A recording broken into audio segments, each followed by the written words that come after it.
សំណាងនិយាយពីថាសំណាងវាតែគិតថាល្អពីច្រើនសម្រាប់មនុស្សយើងក្នុងជីវភាពរស់នៅតែប្រសិនបើយើងពិនិត្យនិងធ្វើការគិតឲ្យបានហ្មត់ចត់យើងនឹងដឹងថាសំណាងត្រូវបានគេបែងចែកជាពីរគឺសំណាងល្អនិងសំណាងអាក្រក់ហើយសំណាងល្អគឺជាផលដែលកើតឡើងឬទទួលបានតាមបំណងដែលគេចង់បាន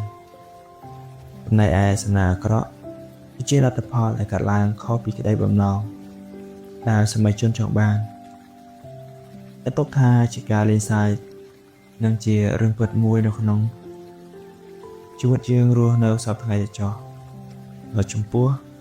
ការលេងល្បែងឆ្នោតដែលមានមេនិងកូនគ្រប់គ្នាគិតថាពួកគេសុទ្ធតែមានសំណាង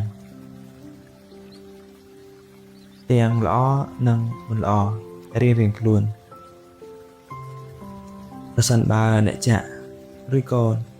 ចាក់មិនត្រូវវាជាសំណាងល្អរបស់មេតែបើកូនចាក់ត្រូវរង្វាន់ធំវិញវាគឺជាសំណាងអាក្រក់របស់មេទៅវិញក្រោមនេះគឺជារឿងដំណើរដែលនិយាយអំពីសំណាងកាលពីព្រេងនាយមានកសិករចំណាស់ម្នាក់គាត់មានកូនប្រុសមួយនិងសេះមួយក្បាលហើយមួយសេះរបស់កសិករបានលួចរត់ចោលគាត់ហើយអ្នកជិតខាងបានចូលមកលួងដោយពួកគេនិយាយថាសេះរបស់ឯងបានរត់បាត់ទៅហើយវាចំជាសំណាងអាក្រក់មែនហើយកសិករចំណាស់តបវិញថាតើនរណាទៅដឹងថាវាជាសំណាងល្អឬអាក្រក់នោះច្បាស់ណាស់វាគឺជាសំណាងអាក្រក់អ្នកជិតខាងនិយាយមួយសប្តាហ៍ក្រោយមកសេះរបស់កសិករក៏ត្រឡប់មកផ្ទះវិញហើយនាំសេះព្រៃចំនួន20ក្បាលផ្សេងទៀតមកជាមួយវាថែមទៀតផងអ្នកជិតខាងមកផ្ទះរបស់គាត់ដើម្បីអបអរសាទរហើយនិយាយថាព្រះជាម្ចាស់អើយឯងចំជាសំណាងល្អខ្លាំងណាស់ដែលសេះរបស់ឯងត្រឡប់មកផ្ទះវិញហើយនាំសេះ20ក្បាលមកថែមទៀតហើយកសិករចំណាស់តបវិញតើនរណាទៅដឹងថាវាជាសំណាងល្អឬសំណាងអាក្រក់នោះហើយបន្ទាប់កូនប្រុសរបស់កសិករចំណាស់ឡើងជិះសេះមួយក្នុងចំណោមសេះព្រៃទាំង20ក្បាលនោះគាត់ក៏ធ្លាក់បាក់ជើងមួយខាងអ្នកជិតខាងចូលមកលួងគាត់ដោយនិយាយថាហេតុអ្វីក៏សំណាងអាក្រក់ម្ល៉េះហើយកសិករចំណាស់និយាយថាតើអ្នកណាទៅដឹងថាវាជាសំណាងល្អឬសំណាងអាក្រក់នោះអ្នកជិតខាងរបស់គាត់មួយចំនួនប្រែជាមួម៉ៅហើយតបវិញច្បាស់ណាស់វាគឺជាសំណាងអាក្រក់ឯងគិតថាកូនបាក់ជើងជាសំណាងល្អមែនឬឯងចំជាឈួតមែនមួយសប្តាហ៍ទៀតក៏កន្លងផុតទៅហើយទាហានទៅជាវាំងនាំគ្នាដើរចូលមកក្នុងភូមិពួកគេប្រមូលក្មេងប្រុសដែលមានកាយសម្បទានល្អទៅច្បាំងនៅសមរភូមិ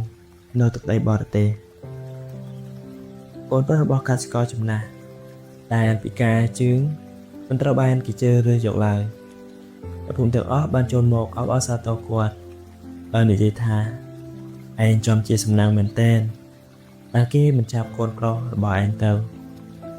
ហើយកសិករចំណាស់ឆ្លើយវិញថាតើនរណាទៅដឹងទៅយើងអាចចំណាយពេលពេញមួយជីវិតដើម្បីហៅអ្វីដែលកើតឡើងថាល្អបែបនេះឬបែបនោះអាក្រក់បែបនេះឬបែបនោះមួយនេះអាក្រក់មួយនោះល្អមួយនេះជាទង្វើអត់ប្រយោជន៍យើងដាក់ឈ្មោះឲ្យព្រឹត្តិការណ៍មួយថាអាក្រក់ឬអពមង្គលទៅពេលដែលយើងមើលវាតែមួយចំណិតឬតែ1%នៃរូបភាពទាំងស្រុងតែប៉ុណ្ណោះបើអ្នកជឿកាន់តែយូរថាអ្វីគ្រប់យ៉ាងនៅក្នុងជីវិតចេះតែខុសបែបនេះឬបែបនោះវានឹងបន្តខុសបែបនេះទៅមុខទៀតមិនខានដរាបណាអ្នកចេះតែបន្តដឹកនាំជីវិតតាមរយៈការត្រកួតបោះបោកនិងការស្រែករអ៊ូរទាំមានអ្វីអាចដំណើរការល្អទេនៅក្នុងជីវិតរបស់អ្នក អ ប៉ុន្តែខណៈពេលដែលអ្នកផ្លាស់ប្ដូរទស្សនៈឬផ្នត់គំនិតរបស់អ្នកអ្វីៗនឹងផ្លាស់ប្ដូរមួយរំពេច